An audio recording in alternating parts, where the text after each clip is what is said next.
Imagine knowing the exact day and hour you will die. Not from illness or accident, but by the hand of the state. For Anthony Haynes, that day arrived on November 18, 2015, inside the execution chamber at the Huntsville Unit in Huntsville, Texas. Anthony Haynes was only 33 years old when he was put to death. He had spent more than a decade on Texas death row after being convicted of capital murder. On that final day he would eat his last meal, say his final goodbyes, and walk the last 20 steps that separate the living from the dead in the Texas prison system. Texas carries out more executions than any other state in America. The process is highly organized, almost clinical. On execution day, everything is timed down to the minute. For the inmate, the final 24 hours are a strange mixture of routine, reflection, and unbearable tension. Anthony Haynes had been sentenced to death for the 2000 murder of a Houston police officer during a drug-related robbery. Like many on death row, he maintained his innocence until the very end. But on that November morning in 2015, legal appeals had run out.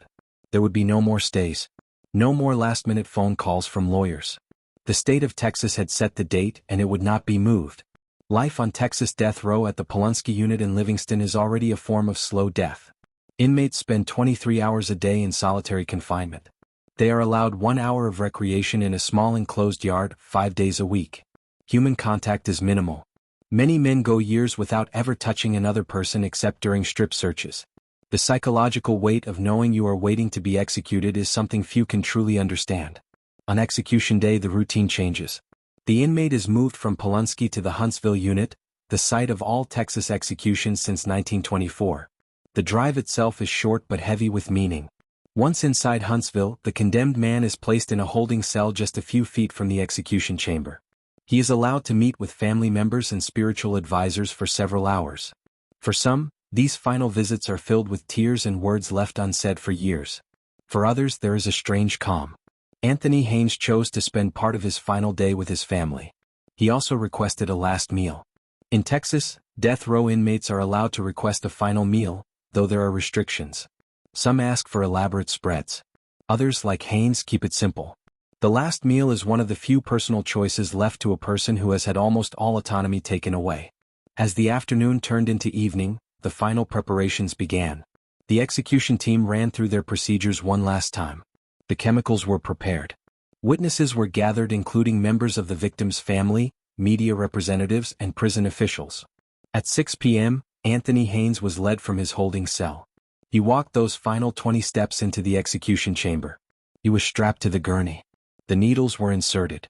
He was given the opportunity to make a final statement. Some men use those last moments to apologize.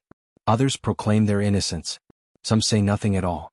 At 6:22 p.m. on November 18, 2015, the lethal injection process began. Minutes later, Anthony Haynes was pronounced dead.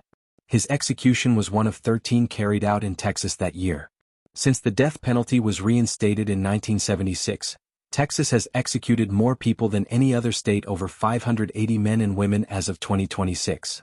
The process has become so routine that it rarely makes national headlines anymore unless something goes wrong. But for the families of the victims and the families of the condemned, execution day is anything but routine.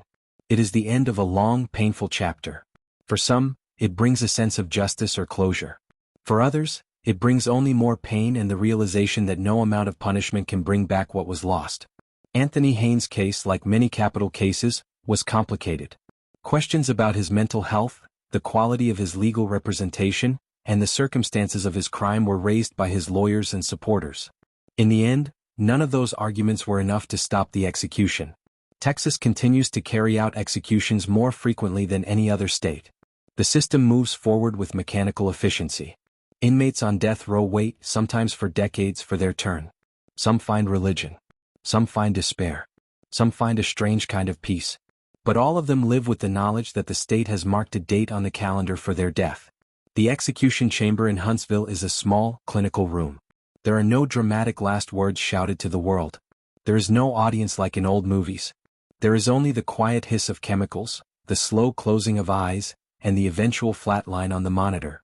For Anthony Haynes, that moment came on a Wednesday evening in November 2015. He was 33 years old.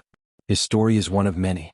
Behind every execution is a victim, a family forever changed, a convicted person, and a system that decided death was the only appropriate punishment.